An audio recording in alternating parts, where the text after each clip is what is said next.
नमस्कार दोस्तों, स्वागत है आपका फिर से एक नए वीडियो में। तो देखिए दोस्तों, आपने थंबनेल में देखा ही होगा कि यह वीडियो किस पर आधारित है दोस्तों। तो देखिए दोस्तों, माता सीता का भाई भौम, जो भौम नाम से प्रसिद्ध है दोस्तों, वह माता सीता का भाई किस कारण से कहलाता है दोस्तों। वैसे तो माता सीता के भाई दोस्तों मंगल और लक्ष्मी निधि, यह दो भाई उनके कहे जाते हैं दोस्तों। आप गूगल पे भी सर्च करेंगे तो आप इन दोनों का जिक्र आपको मिल जाएगा, लेकिन भौम का जिक्र नहीं मिलेगा दोस्तों। अब भौम कौन था दोस्तों और वह माता सीता का भाई किस तरह कहलाता है दोस्तों, यह गुप्त रहस्य दोस्तों मैं आपको इस वीडियो में बताऊंगा दोस्तों। यह महाशिवपुराण के आधार पर मैं दोस्तों आपको बता रहा हूँ। भौम की कथा है भगवान शिव की, उसकी जानकारी लेकर दोस्तों मैं आपको अपने आधार पर और महाशिवपुराण के आधार पर दोस्तों आपको बता रहा हूँ कि माता सीता का भाई भौम कैसे कहलाता है दोस्तों। आपको कहीं भी जिक्र भी किया गया होगा दोस्तों कि माता सीता का एक भाई था भौम, वह कहलाता है, लेकिन वह किस कारण से कहलाता है, तो यह सारी जानकारी और गुप्त रहस्य आपको मैं इस वीडियो में दे दूंगा दोस्तों। तो देखिए दोस्तों, वीडियो पूरा देखिए, और वीडियो पूरा देखने के बाद अगर आपको वीडियो अच्छा लगे तो वीडियो को एक लाइक, और ऐसे ही सत्य जानकारी के लिए दोस्तों मेरे इस चैनल सब्सक्राइब अवश्य कर लें। तो चलिए दोस्तों वीडियो स्टार्ट करते हैं। तो देखिए दोस्तों, महाशिवपुराण में एक कथा के अनुसार दोस्तों भगवान शिव की कथा है। तो उसकी कथा के आधार पर दोस्तों पहले मैं आपको यह बताता हूँ कि दोस्तों आखिर भौम कौन था। पहले आप यह रहस्य जानिए, फिर मैं आपको बताऊंगा कि वह माता सीता का भाई किस कारण से कहलाता है दोस्तों। तो देखिए दोस्तों, जब माता सीता जी ने अपने पिता के यज्ञ में, यानी जो प्रजापति दक्ष थे उनके पिता के यज्ञ में, जब उन्होंने अग्नि में आहुति दी थी, यानी प्राण त्याग दिए थे अपने, इसके बाद दोस्तों भगवान शिव को कहीं पर भी शांति नहीं मिल रही थी। तो वह पूरी सृष्टि पर उन्होंने भ्रमण किया।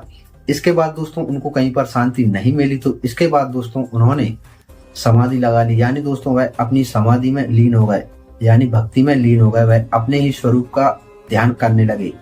इसमें दोस्तों उनका मन शांत हुआ, क्योंकि दोस्तों एक जगह मन लगाने से, यानी आपको अधिक क्रोध आए या आपको कहीं शांति ना मिले, तो आप भजन में बैठ जाइए दोस्तों, तो आपके मन को शांति मिल जाएगी। तो इसी कारण से दोस्तों भगवान शिव समाधि में लीन हो गए थे।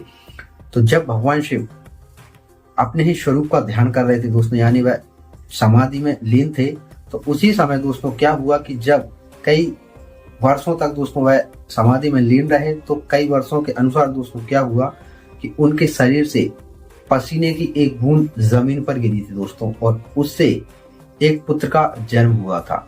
अब वह पुत्र बालक, जब वह बालक के रूप में प्रकट हुआ दोस्तों, तो वह रोने लगा दोस्तों। तो इससे क्या हुआ कि जो धरती माँ थी वह धरती पर गिरा था दोस्तों। तो जब वो धरती माँ थी वह वहां पर प्रकट हुई दोस्तों, और उन्होंने उस बालक को अपनी गोद में लिया, और इसके बाद दोस्तों उन्होंने ही अपने आंचल से उनको दूध पिलाया था दोस्तों। और तब यह देखकर भगवान शिव ने अपने नेत्र खोले, और तब भगवान शिव ने उनको यह कहा था दोस्तों कि यह मेरा पुत्र अवश्य है, लेकिन यह धरती पर तुम्हारे ही नाम से प्रसिद्ध होगा, यानी माता धरती के नाम से ही प्रसिद्ध होगा। तभी से दोस्तों वह भगवान शिव का पुत्र कहलाता है भौम। लेकिन उसका जन्म तो भगवान शिव के ही पसीने से, यानी उनके ही अंश माना जाता है, उनका ही पुत्र है, लेकिन वह माता धरती का पुत्र कहलाता है उस कारण से दोस्तों, क्योंकि माता धरती ने उनको अपने ही आंचल से दूध पिलाया था। तो इस कारण से भगवान शिव ने भी कहा था कि यह मेरा पुत्र जरूर है, लेकिन यह तुम्हारे ही नाम से प्रसिद्ध होगा, तुम्हारे पुत्र के नाम से ही प्रसिद्ध होगा।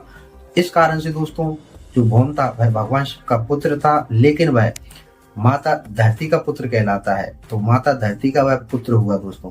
अब इसके बाद दोस्तों जब माता सीता ने भी समाधि ली थी दोस्तों, जब वह धरती में समाहित हुई थी, आपने रामायण देखी होगी, तो जब वह धरती में समाहित हुई थी दोस्तों, उन्होंने पृथ्वीलोक छोड़ा था। तब वह माता धरती के साथ अपने ही लोक में, यानी धरती माता के साथ चली गई थी। तो वह उस कारण से भी दोस्तों धरती माता की पुत्री बन गई थी दोस्तों, धरती माता की पुत्री कही जाती है, क्योंकि उन्होंने भी उनको माँ कहकर बुलाया था। इस कारण से दोस्तों माता सीता धरती माता की पुत्री हुई। और भी दोस्तों कहा जाता है कि माता सीता मतलब धरती से उनका जन्म हुआ था, ऐसा भी कहा जाता है, लेकिन यह सब मिथ्या है दोस्तों, मैं इसको नहीं मानता। लेकिन यह एक मानता हूँ दोस्तों कि वह माता धरती की पुत्री कहलाती हैं। तो इस कारण से दोस्तों वह भी माता धरती की पुत्री हुई, और जो भौम था वह माता धरती का ही पुत्र था। तो इन दोनों संजोग से वह दोनों बहन भाई हुए, क्योंकि दोस्तों माता धरती का पुत्र भौम कहलाता है, और माता धरती की पुत्री ही माता सीता बन गई थी, यानी सीता कहलाती हैं। इस कारण से दोस्तों वह एक ही माता के पुत्र हुए, पुत्र पुत्री हुए। इस कारण से दोस्तों वह माता सीता का भाई भौम कहलाता है दोस्तों। यह रहस्य है दोस्तों, इस कारण से ही माता सीता का भाई भौम कहलाता है। तो यह गुप्त रहस्य था दोस्तों। और इसके अलावा भी दोस्तों अगर आपके मन में कोई कंफ्यूजन हो या कोई भी अन्य क्वेश्चन हो दोस्तों, तो आप कमेंट में अवश्य पूछिए, मैं उसकी जानकारी आपको अवश्य दूंगा। तो यह जानकारी दोस्तों आपकी कैसी लगी? अगर यह जानकारी आपको अच्छी लगी दोस्तों तो इस वीडियो को एक लाइक, और ऐसी ही जानकारी के लिए दोस्तों मेरे चैनल सब्सक्राइब अवश्य कर लेना। चलिए दोस्तों मिलते हैं नेक्स्ट वीडियो में किसी और नई जानकारी के साथ, तब तक के लिए जय श्री राम।